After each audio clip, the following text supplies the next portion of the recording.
आदरणीय दर्शकबिन नमस्कार। भन्दा फोर मिडिया कार्यक्रममा यहाँहरूलाई स्वागत छ।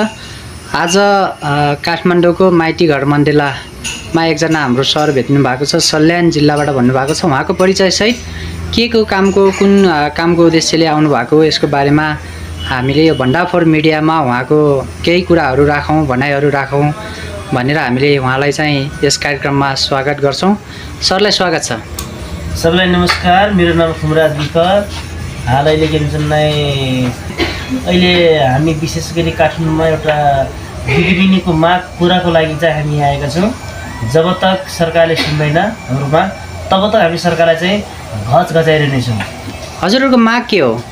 हाम्रो माग के भने चाहिँ हामीले खाएको ऋण चाहिँ तिर्नुपर्छ धेरै। तर के छ भन्दाखेरि जुन लघुवित्तहरूले दिएको जुन सेवा सुविधा थियो जनतालाई नाफामुखी भनेर उनले चाहिँ सेवा जुन उपलब्ध गराएका थिए, आज जनतालाई विशेष गरी के छ भने मुरामा चढाएर लघुवित्तहरू घोडामा चढिरहेछन्। आज त्यसकै विरुद्धमा लघुवित्तले चाहिँ जनतालाई धेरै ठगेको छ।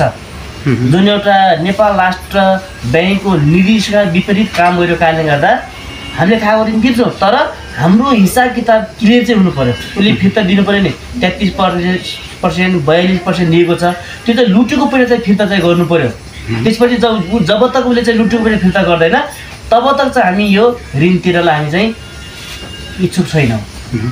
अनि हजुरहरू त पटक पटक आन्दोलन पनि गर्नुभएको छ। के छ भने तेस्रो अब आन्दोलन भयो।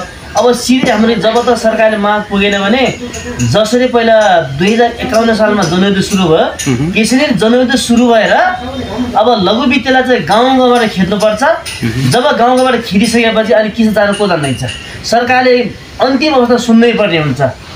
यदि सुनेन भने लघुवित्तका कर्मचारीहरू लघुवित्तका के भन्छन् अफिसरलाई हामीले कसरी त्यसलाई प्रतिबन्ध लगाएर त्यहाँ चाहिँ तालाबन्दी गर्छौँ, आगो लगाउँ, त्यहाँबाट हामी खेद्ने चाहिँ वातावरण गर्छौँ। भनेपछि यदि सरकारले हजुरहरूको माग पुरा गर्न सकेन भने हजुरहरूले कडा तरिकाले एकदमै विद्रोह गरेर लघुवित्तीय संस्थाहरूलाई खेदाउने गरी लघुवित्तीय संस्थाहरूलाई नै तोडफोड गर्ने गरी काम गर्नै नदिने गरी हजुरहरूले काम चाल्ने अगाडि भनेर भन्नुभयो है। अहिलेको नेपालमा हेर्दाखेरि के छ भने मन्त्री ठुलो मेयर ठुलो भन्छन्, तर मलाई जहाँसम्म के जनता ठुलो भएन भनेपछि कुनै कुरा पनि छैन। जनताको माग जब तक चाहिँ नेपाल सरकारले पूर्ति माग पुरा गर्दैन तब तक चाहिँ माग पुरा नगरेसम्म चाहिँ लघुवित्तलाई चाहिँ गाउँबाट चाहिँ झुन्ड्याएर हुन्छ कि त्यसलाई खुट्टा भाँचेर हुन्छ, कालो अंश दलाएर हुन्छ कि ती अफिसमा तोडफोड गरेर हुन्छ, तमसलाई त्यसलाई च्याथर गरेर हुन्छ। त्यो चाहिँ हाम्रो माग पुरा नभएसम्म चाहिँ हामी त्यो चाहिँ गर्ने बाध्यता हुनेछौँ। त्यो सरकारले चाहिँ बाध्यता चाहिँ नल्याओस् भनेर हामी चाहिँ अहिले काठमाडौँमा चाहिँ कार्यक्रमको लागि यहाँ चाहिँ हामी आएको लगभग 1 महिना करिब भइसकेका छौँ। अहिलेसम्म हजुरहरूलाई वार्तामा बोलाएन सरकारले? फेरि पनि सरकारले वार्तामा बोलाएको छैन। अब उसले सरकारले वार्तामा बोलाएको छैन। अब वार्तामा चाहिँ बोलाउँछु भन्ने वातावरण चाहिँ छ, तर बोलाएको छैन। यो झुक्क्याउने काम चाहिँ सरकारले गरेको छ। अब यो सरकारलाई चाहिँ कसरी नङ्ग्याउने भन्ने कुरामा यो पनि हामी चाहिँ एउटा भूमिका खेल्दैछौँ अहिले। अनि हजुरहरू जस्तो अहिले काठमाडौँमा कतिको सङ्ख्यामा उपस्थित हुनुभएको छ? अहिले काठमाडौँमा लगभग तपाईँको हामी हजारौँ छौँ। यहाँ पीडित मान्छेहरू चाहिँ हजारौँको यहाँ भेला छ, हजारौँ जनसङ्ख्या छ। अनि कोही दिदीबहिनीहरू भोगै भोगी बसिरहेछन्, अनि कोही दिदीबहिनी पीडित छन्, यिनलाई हरेक कुरा छन्। तर अहिले के छ भने पहिला जति पनि गाउँघरमा दिदीबहिनीसँग दाजुभाइसँग पनि 2-4 हजार खन्तीमा हुन्थ्यो। जब लघुवित्त अनि सुरु भयो, जब सरकारले के भन्छ यहाँ दर्तामा त्यो कार्यान्वयन गरेर चाहिँ गाउँमा प्रचार गर्ने दियो, त्यसपछि जनताका सारा सम्पत्तिभरि लुटेर चाहिँ लघुवित्त ल्याइसक्यो। अब गाउँमा चाहिँ बस्ने खाने वातावरण कुनै पनि छैन। त्यस कारण सम्पन्न दिदीबहिनी चाहिँ यिनै आएर अहिले पनि खाना पाएको अवस्था छैन। त्यही भएर सरकारले ध्यान आकर्षण गरेर चाहिँ अनि सुन्नै पर्छ। आज विभिन्न बाहिर देशहरूलाई विभिन्न लगानी खर्च गर्छन्, आज पीडितको न्याय त सरकारले सुनेको छैन। अब सरकार चाहिँ नङ्गिने बेला मात्रै भएको छ। माग पुरा भएन छ भने सरकार पनि नङ्गिन्छ, लघु सब नङ्गिन्छन्, जनताभन्दा ठुलो कोही छैन। अनि त्यसो भए हजुरहरूले आफ्नो माग पुरा नगर्दासम्म हजुरहरू यहाँबाट नफर्किने निर्णय गर्नुभएको? एकदम हामी फर्किँदैन हेर्नुहोस्। अनि हजुरहरूको बचतको कुरा पनि उठिरहेको सुनिन्छ कता कता।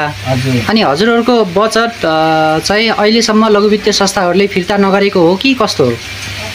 अहिले लघुवित्तले एकदम ज्यादतीमा एकदमै गल्ती गरेको छ।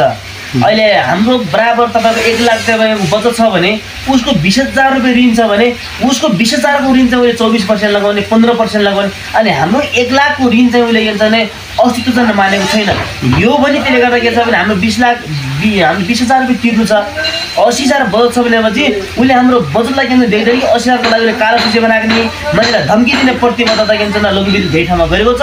अब यस्ता लघुवित्तलाई पनि के भन्छ नै गाउँबाट हामीले यसलाई पत्ता साफ बनाउनु पर्ने चाहिँ अब समय आइसकेको छ।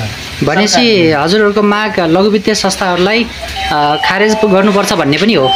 एकदम खारेज गर्नुपर्छ।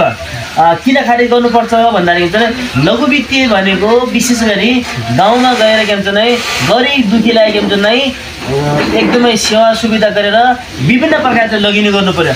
आज लघुवित्तीय भनेको विशेष गरी व्यापार हो, पैसाको व्यापार। पैसाले पैसा कमाउँयो, पहिला गएर जनतालाई गएर के भने गुरको डल्ला देखाए लघुवित्तका कर्मचारीहरूले। र अहिले चाहिँ इट्टाको डल्ला भनेको चाहिँ इट्टा लाग्यो भने टाउको पुड्छ। त्यसै चाहिँ धेरै मान्छेलाई चाहिँ इट्टाको डल्लाले टाउको मारेर चाहिँ मार्ने काम धेरै भएको छ। म तपाईँलाई यो सुविधा दिन्छु त्यो सुविधा दिन्छु भने दिदीबहिनी अर्को दिदीबहिनीलाई चाहिँ उनीहरूले चाहिँ भरमा पारेर चाहिँ ल्याप्चा लगाएका छन्। योभन्दा यो चाहिँ सरकारले चाहिँ अनिवार्य चाहिँ छानबिन गर्नै पर्छ भन्ने हाम्रो चाहिँ यो माग चाहिँ छ। धन्यवाद हजुरलाई। अरू केही छ भने हजुरले राख्न सक्नुहुन्छ। जब तक हाम्रो माग पुरा हुँदैन तब असार मर्सदसम्म चाहिँ हामी सबै लगानी रोक्नेछौँ। जब जनताले के भन्छ लगानी किस्ता तिरेन भने चाहिँ सरकारले के भन्छ के गर्न सक्छ? जब तक हाम्रो माग त पुरा हुँदैन, असार मसन्त आयो, पुस मसन्त आयो, विभिन्न मसन्त चाहिँ उनीहरूको आउने ठाए अनि जनतालाई पीर मर्का परेको चाहिँ सरकारले नसुन्दाखेरि अब सरकारलाई चाहिँ हामीले सिधै के भन्छ सरकारसँग भन्दा पनि लघुवित्तसँग हाम्रो चाहिँ सिधै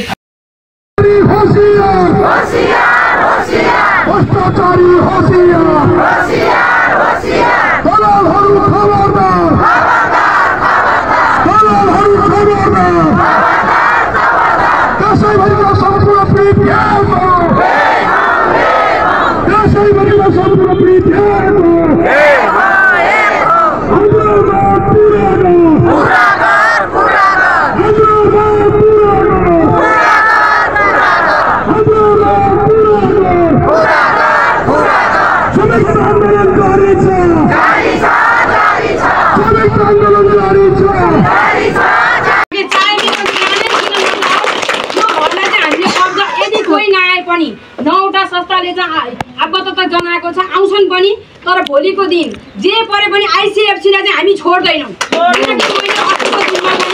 यो आइसिएफसीको लघुवित्त के अरे फाइनेन्समा गएर हामीले कुरा गरेका छौँ। छौँ त डराएका छन् अलिअलि। हो यो लिने घर फिर्ता गर्छु भनेर आएको छ, त्यसमा हामीलाई पनि छ। तर हाम्रो एउटा अडान के भने हामीलाई थाहै नदिकन एउटा आइसिएफसीले एउटा वडाको अध्यक्षसहित मिलेर चाहिँ यो घर जसरी लिलाम भयो यसलाई अब हामीले यो मात्र होइन कि हरेक ठाउँमा जुन ठाउँमा दिदीबहिनीहरू यो जग्गा जुन पहिलाको अवस्था थियो नि जग्गा लिलाम भयो भनेर रोडमा गएर रुन्थे, बिचरा कोही नसके झुन्डेर मर्थे।